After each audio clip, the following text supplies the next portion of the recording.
My name is Jack, and the name of my story is The Ants in the Construction Site.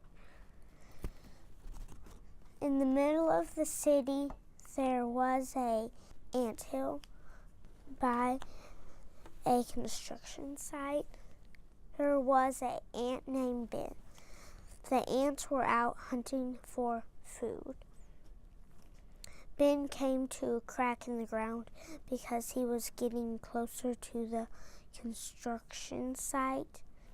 The construction workers were eating lunch on the other side of the crack. The worker set his sandwich down when he was getting a drink. Ben wanted to take the sandwich back to the anthill and eat it with his friends.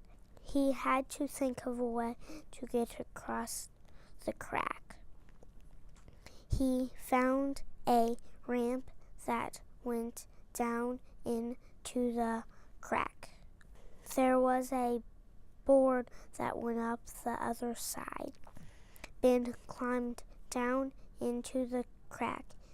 He climbed up the board slowly and carefully up to the other side. He picked up the sandwich. He said, "This is heavy." He slid down the board. He climbed up the ramp. He took the sandwich down into the anthill. The rest of the ants came back with food too. An ant named Tim brought back a big raisin. An ant named Sally brought back a chunk of watermelon. All the ants had a big feast. The end.